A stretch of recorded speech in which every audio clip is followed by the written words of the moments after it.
former President Donald Trump accepted a Republican Party nomination for the presidency last night at the Republican National Convention. Trump recounted the assassination attempt that came close to taking his life and held a moment of silence for the man who was killed and the two people wounded in this shooting. So joining us now live this morning is CBS News Miami's Jim DeFede. Jim, tell us what Trump needed to do last night and if he was successful in doing that.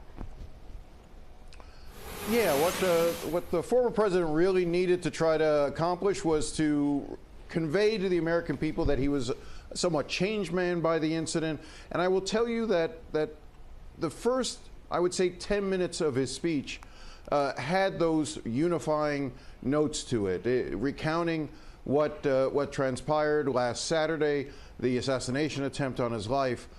But Donald Trump missed a major opportunity here. This ended up becoming the longest acceptance speech at any political convention in the history of the United States. It went on for more than an hour and a half. It was also filled with many of the lies that Donald Trump has been telling for years.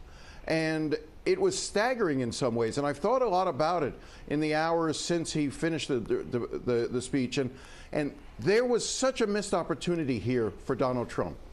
If he had come out and delivered a 25-minute speech instead of an hour and a half long speech, if he had come out and said, we do need to unify as a country, and acknowledge that even he has made some mistakes in terms of the language and the approach that he has had in the past, but that he wants to move forward in a new direction. If he had said those things, if he had come out and offered a little bit of contrition also about his own culpability in the tone and the rhetoric that we've seen go in our political discourse over the last 8 years, for instance, I think he would have wrapped up the presidency last night. I think he would have made it so that there was no chance that any Democrat could potentially beat him.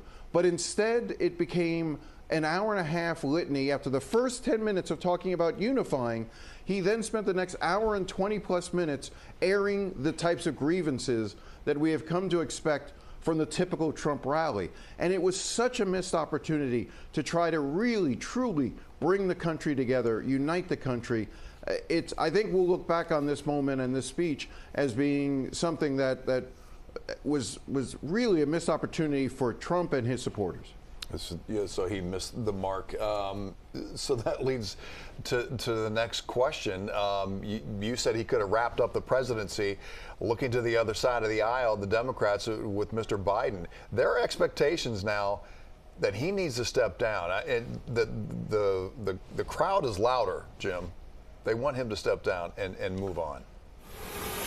No, the pressure is building. Use whatever metaphor you want. The walls are closing in. I had one Democrat tell me yesterday that basically the dam was ready to burst.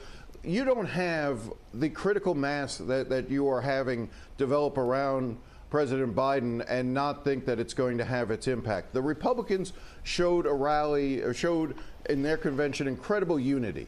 The Democrats are in chaos right now, and that cannot continue. And the problem is that Joe Biden's candidacy has all but ended. Now, it's just a question of whether or not he recognizes it and steps aside, or if he plans on just trying to ride this out. But the problem for him is that there's no fixing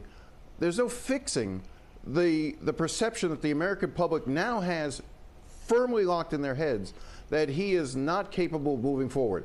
There was an ABC News poll, I believe it was, or Associated Press poll that came out yesterday that said two-thirds of Democrats and Democratic-leaning independents want Joe Biden to step away from the ticket because they do not see him as being able to continue to campaign.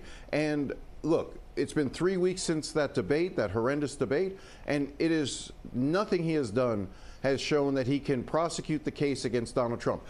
Exactly what I was saying about Donald Trump's speech last night, in that it was filled with grievances and lies.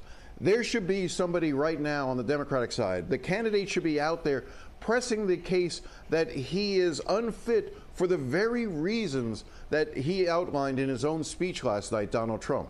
And yet, Joe Biden has shown time and time again in the past few weeks that he is not capable of prosecuting that case, and that's what has Democrats so worried.